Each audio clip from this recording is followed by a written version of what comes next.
APL start చేసిన తర్వాత అందులోంచి స్కౌట్ చేసి గాని, లేకపోతే టీమ్స్ అనే వాళ్ళు తీసి పిక్ చేసుకుంటున్నారా ప్రెజెంట్ అట్లాంటి వల్ల ఉపయోగం ఉందా?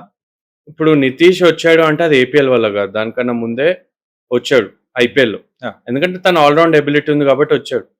ఏపీఎల్ వల్ల మీరు వచ్చిన ఒక ప్లేయర్ మీరు చెప్పగలుగుతారా ఆంధ్ర నుంచి? ఎవరైతే 11లో ఆడారో? I don't think so. ఎందుకంటే ఏపీఎల్ జరిపియాలని జరిపిస్తున్నారా? లేకపోతే నిజంగా ప్లేయర్స్‌కి బెనిఫిట్ అవుతదని జరిపిస్తున్నారా? That is one thing you have to understand.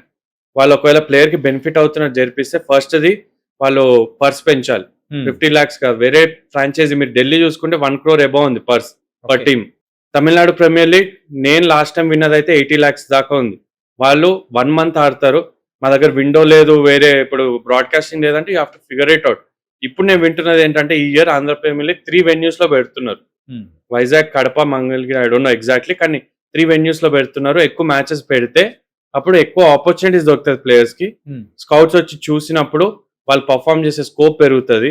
వాళ్ళు టాలెంట్ చూపించే ఆపర్చునిటీ ఉంటది కాబట్టి సో 1 మంత్ టోర్నమెంట్, 3 వెన్యూస్, ఎక్కువ మ్యాచెస్, ఎక్కువ పర్స్ అలా పెడితే ప్లేయర్స్ వస్తారు బయటకి.